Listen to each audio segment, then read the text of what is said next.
campesinas y campesinos granmenses y de toda nuestra nación, compañeros dirigentes del partido, el gobierno y demás invitados, compatriotas, en un día de tan especial significación, el primer recuerdo, el sentido homenaje y profundo agradecimiento para nuestro comandante en jefe. Gracias a su prédica y acción, la generación del centenario pronto adquirió conciencia de la importancia de hacer realidad el derecho a la tierra, un viejo y justo anhelo de nuestros campesinos, ganado con creces desde las guerras por la independencia e invariablemente traicionado por quienes se apoderaron de la República con el apoyo del naciente imperio yanqui, que además se apropió de buena parte de las mejores tierras del país. Con Fidel aprendimos también que la reforma agraria constituía un acto de justicia, era una deuda inaplazable y que además un paso imprescindible en el camino del desarrollo económico y la edificación de una sociedad justa, equitativa, libre y unida. Con cuánta satisfacción entregó sus títulos de propiedad a los primeros campesinos de los 100.000 que los recibirían en los meses siguientes. De inmediato, con la tenacidad y pasión que lo caracterizaban, puso todo su empeño en transformar la triste realidad del campo cubano, en fundar cooperativas, otorgar créditos, suministrar los insumos necesarios, asegurar mercado y precios justos a los frutos de la tierra, en construir comunidades, caminos, nuevas instalaciones productivas y de servicios, escuelas, instituciones de salud, salas de video, en fin, tantas que no es posible enumerarlas. Con frecuencia las visitaba y su impronta quedó para siempre en muchos rincones de Cuba y sobre todo en el recuerdo agradecido de los millones de compatriotas testigos de tan inmensa obra. La firma de la Ley de Reforma Agraria, un día como hoy, hace 60 años, marcó un hito de enorme trascendencia para la Revolución Cubana, como expresó su líder histórico. Más que una reforma agraria, se produjo una revolución agraria, la cual culminó la tarea iniciada con la Ley Agraria de la Sierra Maestra y el Congreso Campesino en Armas en el Segundo Frente Oriental Fran País. No es frecuente firmar leyes en lugares de difícil acceso, pero ¿cuál mejor que La Plata para aquel acto de tanto simbolismo, muy cerca del sitio donde radicó la comandancia del ejército rebelde, en el mismo corazón de la Sierra Maestra? En estas montañas se conoció con creces el abuso y la explotación, a lo que se une algo muy importante: han sido permanente escenario de rebeldía de los oprimidos. No por casualidad fueron elegidas para reiniciar la batalla definitiva en diciembre de 1956. Antes de concluir el quinto mes tras la victoria del 1 de enero, la revolución cumplía una de las más importantes tareas del programa del Moncada, expuesto por el compañero Fidel en La Historia me absolverá. Una de las lacras a erradicar Y no exagero al decir que la principal era la injusta y anticubana distribución de la tierra. Latifundistas nacionales y extranjeros se habían adueñado de más del 70% del territorio agrícola del país. Ello era causa decisiva de la pobreza generalizada en el campo cubano. La inmensa mayoría de nuestros campesinos cultivaban la tierra como aparceros, tercedarios o peor aún, muchos pobladores de las áreas rurales eran jornaleros temporales que trabajaban por unos pocos centavos y sin ningún derecho. Precaria posibilidad que además solo existía durante unos pocos meses del año. En el aspecto social, en Cuba, los analfabetos representaban el 23,6% de la población. Algo terrible, pero en las zonas agrícolas dicha proporción se acercaba al 42%, y en la entonces provincia de Oriente la mitad no sabía leer ni escribir, y seguramente la situación era aún peor entre los serranos. Las cosas hubieran seguido así de no ser por la revolución, pues si en el país solo asistían a las escuelas algo más del 52% de los niños, en los campos lo hacía apenas el 35%, por no existir realmente las escuelas. El panorama en la salud era aún más desolador. La asistencia médica era casi inexistente en el campo y en la serranía sencillamente no existía. La presencia de un médico no era incluso reclamo de quienes vivían alejados de los poblados por parecerles algo inalcanzable. Según estadísticas de la época, las que casi siempre, para no ser absolutos, falseaban los indicadores y aún así reflejaban que el 91% de los habitantes de las zonas rurales estaban desnutridos. La gran mayoría padecía de parasitismo. Por experiencia digo que prácticamente todos, en especial los niños y muchos campesinos, estaban enfermos o sufrían las secuelas de la tuberculosis, el paludismo o la fiebre tifoidea, por solo mencionar algunas de las muchas enfermedades que sembraban la muerte en nuestros campos. Con la electricidad ni siquiera se soñaba. Casi el 90% de los bohíos, la mayoría de los pisos de tierra, se iluminaban con chismosas, y ni mencionar refrigeradores, televisores, ni nada semejante. Ese pasado jamás volverá a Cuba, pero es importante que cada compatriota lo conozca. Cualquier valoración que parta de un mínimo de información objetiva y de al menos una pequeña cuota de decencia concluirá que la situación actual es de modo irrefutable, incomparablemente mejor en todos los sentidos a la existente 6 décadas atrás, incluyendo las carencias que mayor insatisfacción hoy producen. No es lo mismo una carretera con baches que un trillo, que si llovía era intransitable para los caballos y hasta para los mulos. No resulta posible comparar los problemas de mantenimiento de la escuela con la ausencia total de esta. No es igual que la atención al consultorio médico presente alguna dificultad en determinado momento, a ni siquiera soñar con su existencia. Quienes lo conocieron en carne propia lo saben muy bien y no lo olvidan.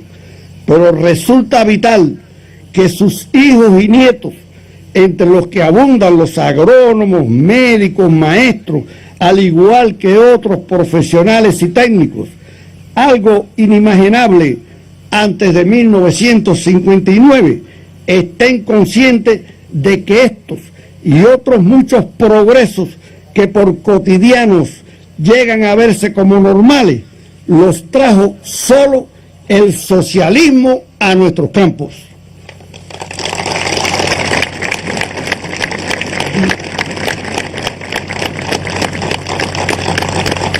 Son el fruto de una revolución que situó en lo más alto la dignidad plena de cubanas y cubanos y dio al campesino el lugar que siempre mereció.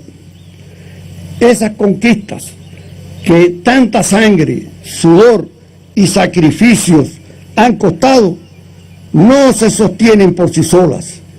Hay que mantenerlas cada día a fuerza de voluntad, convicción y patriotismo, tal como ha hecho nuestro pueblo hasta el presente, que además está dispuesto a defenderlas con las armas si fuera necesario, si alguien pretende despojarnos de ellas y regresar a un pasado de ignominia, como expresó el comandante en jefe el 3 de junio de 1998, al decir: lo que menos le dimos a los campesinos fue tierra, les dimos algo más que vale mucho más que tierra.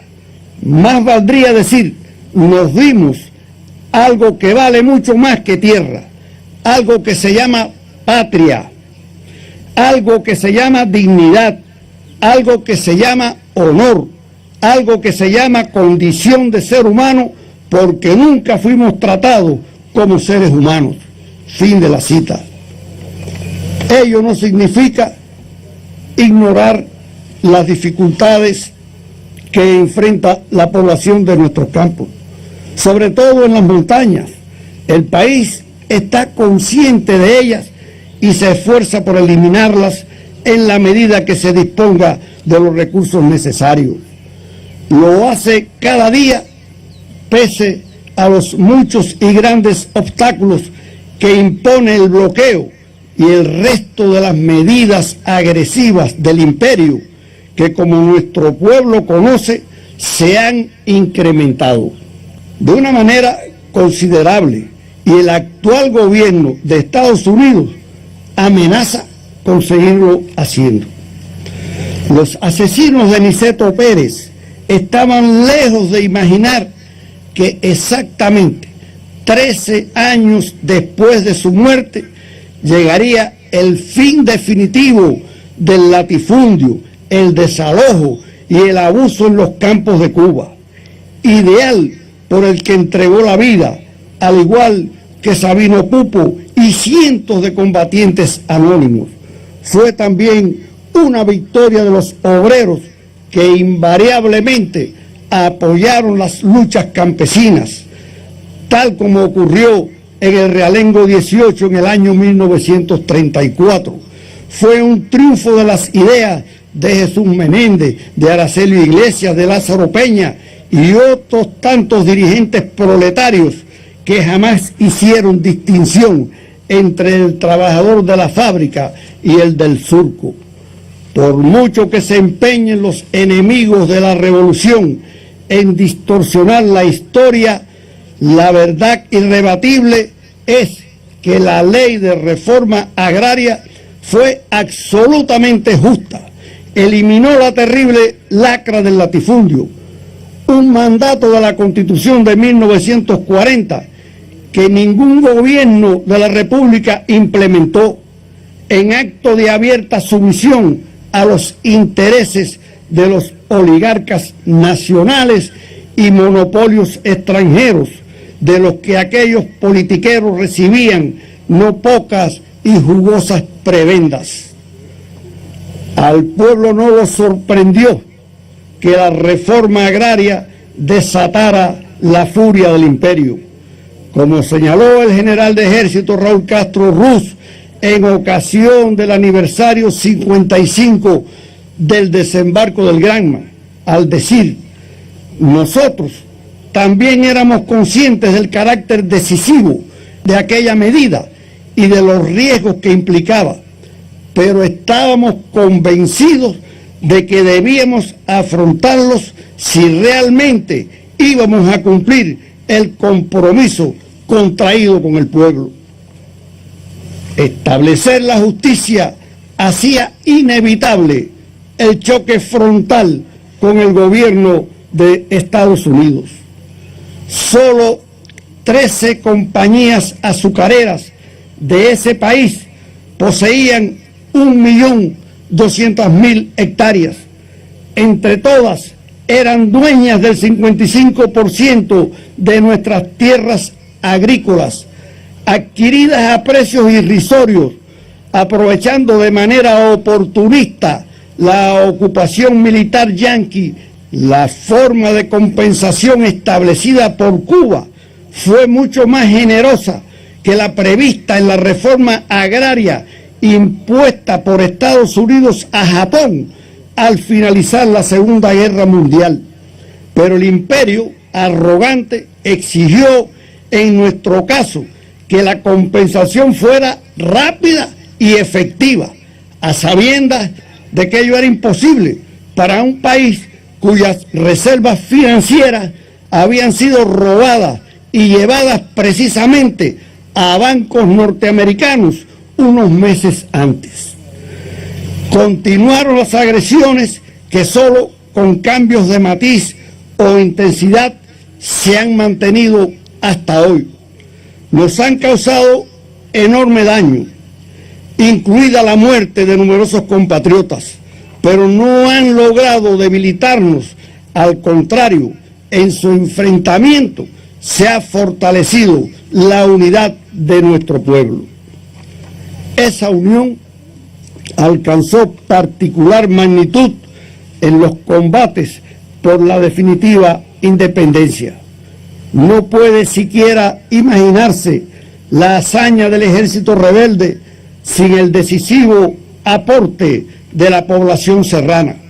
Se consolidó hasta hacerse indestructible en la colosal batalla de nuestro pueblo durante los últimos 60 años, frente a las constantes agresiones de la mayor potencia militar y económica del planeta. La unidad ha sido y seguirá siendo clave en cada una de nuestras victorias. Es fuerte porque está basada en el patriotismo, la comunidad de ideales, el altruismo y la solidaridad. La Asociación Nacional de Agricultores Pequeños, fundada un día como hoy, en el segundo aniversario de la Ley de Reforma Agraria, ha contribuido a preservarla sobre la base de los principios de la Alianza Obrero-Campesina. La historia patria constituye un arma poderosa cuando hoy asumimos retos no menos difíciles, en circunstancias que imponen elevar los resultados económicos con una mayor eficiencia, en especial en la producción de alimentos, el aumento de las exportaciones y la sustitución de importaciones y el aseguramiento de los servicios básicos a la población, sin descuidar en lo más mínimo ni por un instante la defensa. Así responde nuestro pueblo a la histérica escalada de amenazas y agresiones del actual gobierno de Estados Unidos, por grande que sea el daño que logren causar a la economía, por mucho que consigan afectar nuestra vida cotidiana, no conseguirán doblegarnos, y aunque sigan repitiendo hasta el cansancio sus mentiras, no van a confundirnos. La idea de avasallar nuevamente a Cuba ha obsesionado por muchas décadas a numerosos personeros de la política imperial. buena parte de los cuales ya abandonaron el mundo de los vivos con ese fracaso a cuestas. Ante cada agresión tendrán que vérselas con los cubanos de hoy, orgullosos de ser descendientes y firmemente comprometidos a continuar la obra de aquellos campesinos, obreros, pequeños comerciantes, trabajadores independientes, desempleados, profesionales y estudiantes que jamás se amedrentaron ante peligros y dificultades, ni dudaron un instante en entregar a la revolución cuanto tenían y hasta la propia vida sin esperar nada a cambio. De esa estirpe procedemos.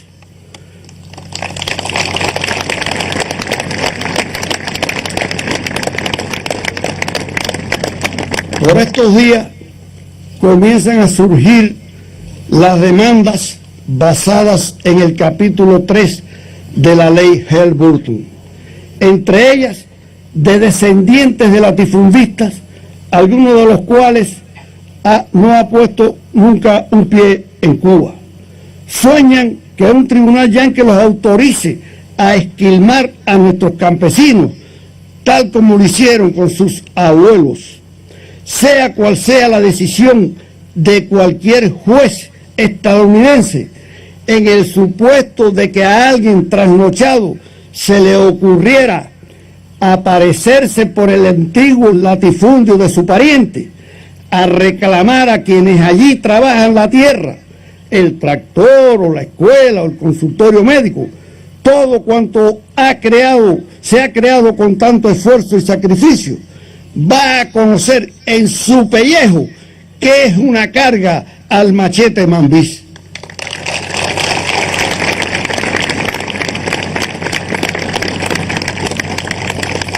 Jamás lograrán rendir por hambre a este pueblo. Ahí están las mujeres y hombres de nuestros campos para impedirlo. Ya lo hacen hoy con redoblado esfuerzo, voluntad y sobre todo con inteligencia y mayor organización, para que no quede ni un palmo de tierra sin sembrar y producir cada vez más alimentos, buscando la mejor solución ante cada recurso que pueda faltar. No se equivoquen los enemigos de Cuba, no sigan con la absurda esperanza de quebrar la capacidad de resistencia de cubanas y cubanos. No sueñen con apoderarse siquiera de un terrón de esta tierra, de una sola vivienda, de una escuela, hospital, nada de la obra levantada con el sudor de nuestro pueblo. Por grandes que sean los retos, venceremos. ¡Viva la ley de reforma agraria! ¡Viva! ¡Vivan nuestros campesinos, patriotas y revolucionarios! ¡Viva! ¡Vivan Fidel y Raúl! ¡Viva! ¡Viva Cuba socialista! ¡Viva!